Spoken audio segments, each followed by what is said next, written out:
अपनी बेटी को अपनी बहन के घर पर लेके चली जाती है।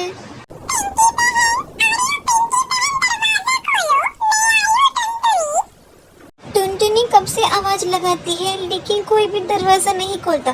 तभी टुनटुनी की नजर उसके घर के ताले पे पड़ती है और टुनटुनी उदास हो जाती है। चिड़िया बहन, पिंकी चिड़िया तो यहाँ पर नहीं है। वो तो कई दिनों से कहीं बाहर चली गई है और पता नहीं मैं कब वापस आएगी। ये कहकर हरिया तोता वहाँ से चला जाता है और टुन्नी चिड़िया बहुत ही उदास हो जाती है।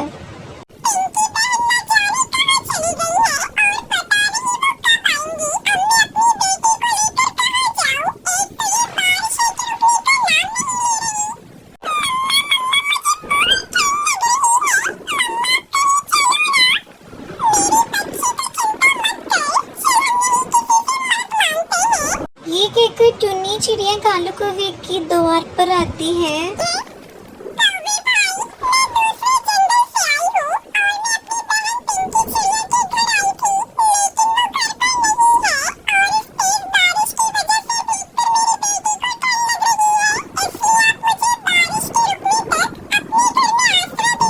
सारी बातें सुनकर कालू कौवा अपनी पत्नी सुंदरी कौवे के पास जाता है।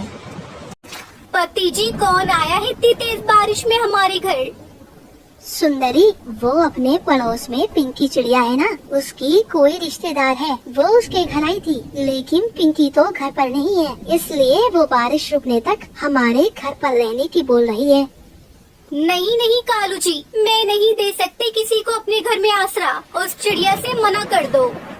लेकिन गौरी, उसके पास एक पोटली है, तुम एक बार जाकर उससे बात तो करो। क्या कहा कालू जी? उसके पास पोटली है? तुम रुको, मैं अभी जाती हूँ। देखो चिड़िया, मैं अपने घर में किसी को फ्री में रहने नहीं देती। तुम अगर मेरे घर में रहोगी तो तुम्हें मुझे कुछ तो देना ही होगा। देखो कौवी, मेरी इस पोटली में अनाज है। आज इसमें से थोड़ा अनाज तुम ले लो, लेकिन मुझे अपने घर में आसरा दे दो। ठीक है, तो फिर तुम दोनों घर के अंदर आ जाओ।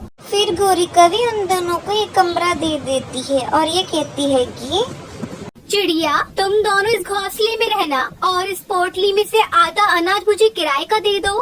फिर टूनी चिड़िया उसमें से आधा अनाज गौरी को दे देती है। फिर वो अनाज लेके अपने रूम में आ जाती है। वैसे कालू जी, कुछ भी कहो, आज तो मजा ही आ गया जो ये चिड़िया हमारे घर आ गई। हमें तो बैठे बैठे फ्री में अनाज भी मिल गया। फिर ऐसे बातें करके वो दोनों सो जाते हैं। दूसरी तरफ टुनटुनी चिड़िया को तो नींद ही नहीं आ रही थी। वो तो अपनी बेटी के पास बैठी हुई थी।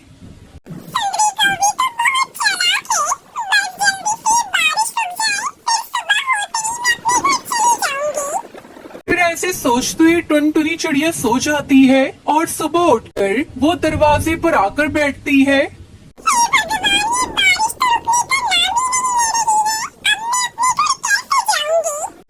तभी सुंदरी को भी वहाँ आ जाती है।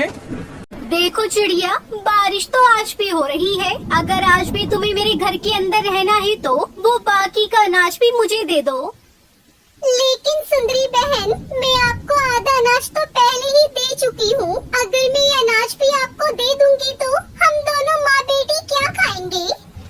देखो चिड़िया, मुझे नहीं पता। अगर आज भी तुम्हें मेरे घर के अंदर रहना है तो बाकी का अनाज भी मुझे देना पड़ेगा, वरना भी मेरे घर से चली जाओ।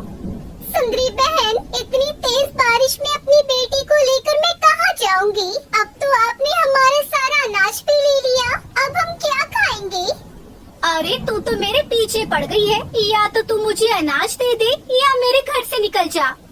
फिर टुनटुनी चिड़िया वो बाकी का बचा कुछ अनाज भी सुंदरी कौवी को दे देती है और भगवान से बारिश रुकने की प्रार्थना करने लगती है। हे भगवान, कैसे भी करके इस बारिश को बंद कर दो, हमें अपने घर जाना है। फिर ऐसे ही सुबह हो जाती है। वो फिर से दरवाजे पर आकर बैठती है, लेकिन बारिश तो रुकने का नाम ही नहीं ले रही थी। तभी सुंदरी को भी वहाँ आती है। सुनो टुनटुनी चिड़िया, अब तो तुम्हारे पास मुझे देने के लिए कुछ भी नहीं है, तो तुम अपनी बेटी को लो, यहाँ से निकल जाओ। सुंदरी बहन, आपने हमारा सारा अनाज तो ले लिया, तो अब कृपया करके बारिश रुकने तक हमें अपने घर में रहने नहीं दो। हम इतनी तेज बारिश में कहाँ जाएंगे? चिड़िया, मेरा घर कोई धर्मशाला थोड़ी है, इसलिए तुम मेरी बला से कहीं भी जाओ। ये कहकर सुंदरी कौवी उन दोनों को घर से बाहर निकाल देती है। टुनटुनी चिड़िया अपनी बेटी के साथ बाहर बैठी बारिश में भीग रही थी।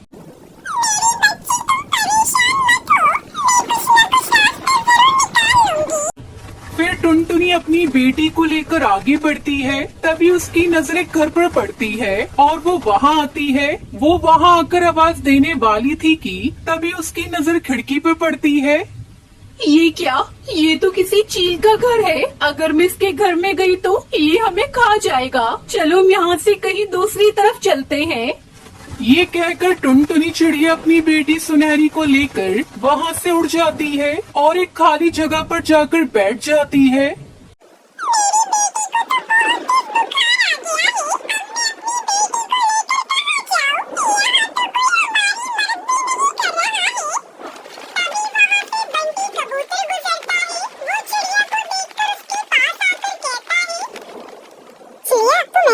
बारिश में अपनी छोटी बेटी को लेकर यहाँ क्यों बैठी हो? अगर ऐसे बारिश में भीगोगी तो तुम दोनों को ठंड लग जाएगी।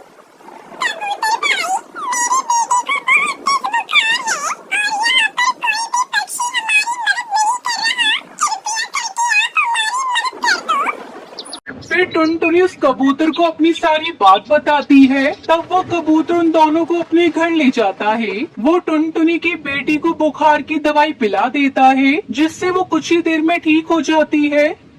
बंटी भैया, आपका बहुत बहुत धन्यवाद जो आपने मेरी इतनी मदद की, वरना इस जंगल में तो और किसी ने मेरी मदद नहीं की। चिड़िया, इसमें धन्यवाद की कोई बात नहीं है। यह तो हमारा फर्ज होता है कि जो कोई भी मुसीबत में हो हम उसकी मदद करें। सुनो बंटी भैया, ये आपका घर किस चीज का बना है? ये ऐसे कांच का कैसे दिख रहा है? चिड़िया, यह कांच का नहीं, यह तो चूड़ियों का घर है। यह घर बहुत ही मजबूत है। चाहे कितनी भी तेज आंधी या तूफान, बारिश, कुछ भी आ जाए, यह कभी नहीं टूटेगा। तुम चाहो तब तक इस घर में रह सकती हो। हाँ मम्मा, बंटी अंकल ठीक कह रहे हैं, हम इसी चूड़ियों के घर में रहते हैं।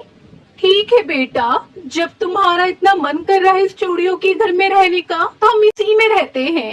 फिर इस तरह वो दोनों माँ बेटी जादुई चूड़ी घर में रहने लगते हैं, खुशी खुशी बंटी भैया के साथ।